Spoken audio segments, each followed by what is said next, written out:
बात करेंगे नील के उपाय के बारे में। आजकल बड़ा ट्रेंडिंग में चल रहा है ये उपाय, और मेरी खुद की वीडियो पे नियर अबाउट 160 के व्यूज जो है, अप्रॉक्सीमेट 1.5 लाख व्यू उस वीडियो पे आ चुके हैं। तो काफी क्वेश्चंस मेरे पास आए थे कि यार ये नील का जो उपाय है ये कब करना है, किस दिन करना है। शॉर्ट वीडियो में हम इतना नहीं बता पाते दोस्तों, और काफी लोगों की क्वेरीज थी कि यार वो स्टील का जो गिलास है वो क्या करना है। मतलब आप समझो कि उस उपाय को कब, कैसे, किस दिन, कितनी बार को सारी विवेचना मैंने सोचा कि एक वीडियो मैं आप लोगों के लिए बना दूं कि प्रॉपर आपने कैसे करना है ये उपाय, और कौन कौन ये उपाय कर सकता है, किसके ऊपर इसका असर आ सकता है। काफी चीजें डिस्कस करने वाली हैं, बड़े ब्रीफ में आपको मैं बता दूंगा। और चैनल को सब्सक्राइब नहीं किया तो कर लीजिएगा। एस्ट्रो गाइड मलिक आपके लिए हाजिर है, और आपको इस चैनल के ऊपर लाल किताब के अनुसार लॉजिकली बातें जो है वो बताई जाती हैं। तो बात टॉपिक की करते हैं दोस्तों नील का उपाय। यार ये सिंपल सी बात मैं आपको बताऊं कि नील का उपाय जो है ये राहु के लिए किया जाता है। राहु केतु ये दोनों रेट्रोग्रेड होते हैं, एंटी प्लैनेट्स होते हैं। अपनी चाल से ये उल्टा चलते हैं। मतलब आप इसको कंट्रोल मंगल से करते हैं और शांत कहीं ना कहीं चंद्रमा से करते हैं। तो राहु जब भी आपकी कुंडली में खराब होगा तो ये आपके दिमाग में चलने वाले विचारों को नेगेटिव करेगा। आपके विचारों में चल रही बुद्धि को नेगेटिव नहीं करेगा। बुद्धि जो है वो बुद्ध की है, पर राहु की चाल जो है वो आपके दिमाग को असर करती है दोस्तों। ये ऊपरी जो हिस्सा होता है ना, ये वाला राहु का हिस्सा होता है। इसके अंदर जो खोपड़ी में जो हमारे विचार चलते हैं ना, कभी ये कभी वो, कभी डर, कभी वहम, कभी इंसोमिया, कभी ये ना हो जाए, कभी वो ना हो जाए। घर से निकलते हो कुछ करने के लिए और उस स्टेशन पे आप पहुंचते नहीं हो, कहीं और चले जाते हो। तो ये सारी जितनी भी परेशानियां होती हैं ये राहु की परेशानियां होती हैं। आपने किसी से कर्जा लिया और आप उसे वापस नहीं कर पा रहे, और अपने ही अंदर वो विचार चल रहे हैं, कहीं ये ना हो जाए, कहीं वो ना हो जाए, बच्चे पढ़ नहीं रहे हैं। अपने ही घर में आपको नेगेटिविटी जो है वो ज्यादा फील होती है, एंजाइटी फील करने लग जाते हो, रात को बुरे बुरे सपने आपको आते हैं। ये सारी जितनी भी प्रक्रियाएं होती हैं ना, ये राहु की होती हैं। कुंडली की अगर हम बात करें दोस्तों, तो कुंडली में भी 12वां भाव जो होता है, जहां पे हम रात का शयन कक्ष बोलते हैं, जहां पे हम रात को सोते हैं दोस्तों, तो कुंडली में 12वां भाव हमारा एक्टिवेट होता है। इसीलिए 12वें भाव में शुक्र को उच्च का बोला गया है दोस्तों। पर राहु का भाव है तो राहु वहां पे 24 घंटे एक्टिवेट होता है आपका। तो इसीलिए दोस्तों कुंडली के 12वें भाव में जब राहु की प्लेसमेंट होती है तो इसे नीच भी बोलते हैं, इसे पक्के घर का भी बोलते हैं, और राहु के वहां पे उपाय हम नहीं कर सकते। ये ग्रह फल के बन जाते हैं। अब काफी केसेस में लोग करवा देते हैं, लेकिन करवाना नहीं चाहिए दोस्तों। तो दोस्तों बात है नील के उपाय की। तो नील का उपाय दोस्तों राहु के लिए किया जाता है, पहली बात। दूसरी बात, नील आप लिक्विड फॉर्म में जो हम यूज करते हैं घर के अंदर टॉयलेट सीट को साफ करने के लिए, वो नील आप ले सकते हैं। तीसरा, टॉयलेट सीट ही क्यों, कारण क्या होता है दोस्तों कि जो हमारे घर का बाथरूम होता है ये प्योर कारक है आपके राहु देव का। आपके घर में अगर राहु की प्लेसमेंट आपने चेक करनी होगी तो आपका बाथरूम जो है, जो आपका शौचालय है, वो राहु की देन है।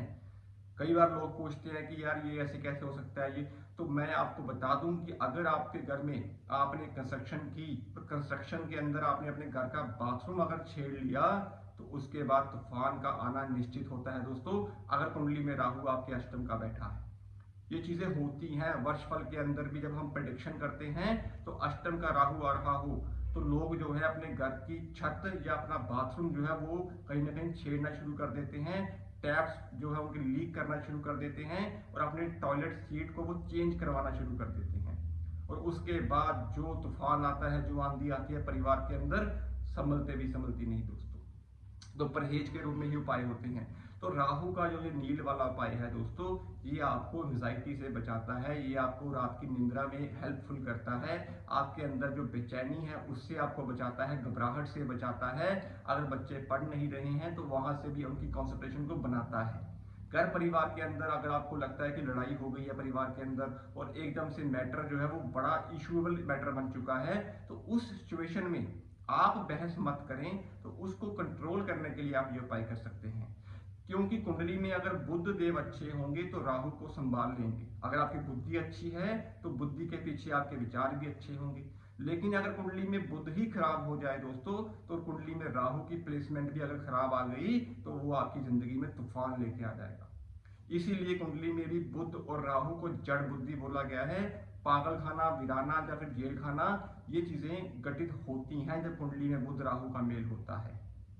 तो दोस्तों, कुंडली में राहु की परेशानियों से निजात पाने के लिए ये एक उपाय मात्र आप समझिएगा। लॉजिकली नील जो होता है वो राहु है, उसमें डाला हुआ आपने जो पानी है वो चंद्रमा का है, और जो मिक्सचर बन के जो सिस्टम बना वो बुद्ध की बुद्धि में जो विचार चलते हैं उसको कंट्रोल करने के लिए होता है। और आपने जो ये लिक्विड फॉर्म में नील बनाया है स्टील के गिलास के अंदर, तो स्टील का गिलास ज़्यादा कंपेटेबल है एज कम्पेयर टू मग के। अगर हम बात करते हैं तो स्टील का गिलास ही आप यूज़ करें, और स्टील का गिलास यूज़ करने के बाद आपको ये अपना लिक्विड फॉर्म का जो आपने नील बनाया है, इसको अपने सर से एंटी क्लॉकवाइज 4 बार आपने इसको घुमाना है। 4 नंबर मेरे अकॉर्डिंग राहु का बनता है, तो ये प्रक्रिया आप 4 बार भी अपने सर से घुमा सकते हैं। कई वीडियोस में 7 बार बताया गया होगा, लेकिन वो केतु का असर होता है, उसमें शनि और चंद्रमा का योग बनता है।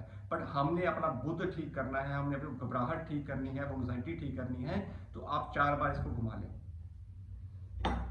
स्टील का ग्लास लेके इसमें आपने थोड़ा सा लिक्विड फॉर्म में नील डाल लिया, थोड़ा सा पानी डाल लिया, अपने लेफ्ट हैंड में पकड़ के अपने सर से 4 बार जो है एंटी क्लॉकवाइज आपने 4 बार घुमाने के बाद अपने घर की जो शौचालय है दोस्तों, उसमें आपने इसको डाल देना है। गिलास जो है वो नहीं फेंकना, ये कॉमन सेंस की बात होती है दोस्तों। कई बार वीडियोस में पूछ लेते हैं कि यार गिलास का क्या करना है ये, अरे भाई वो 100 में से कोई 2-3 कमेंट ऐसे होते हैं, बट गिलास तो कॉमन सेंस है यार। गिलास आप कैसे डाल सकते हो? आपने सिर्फ नील ही डालना उसके अंदर, और उसके बाद जो फ्लश आउट है उसे आप कर देना है, और वो आपकी बॉडी में से वो सारी की सारी जो एंजाइटी, परेशानियां, डिप्रेशन, खिज, लड़ाई झगड़े, मेंटली ऑब्सेशन, ये सारी की सारी चीजें आपकी छठे घर में चली जाएंगी। हालांकि अष्टम का राहु वास्तु को शो करता है, लेकिन प्रक्रिया वो हम राहु की ही कर रहे हैं, तो वो गंदगी, वो आपकी बॉडी से में वो जो नेगेटिव ऊर्जा वो सारी जो है वो खत्म होनी शुरू हो जाएगी।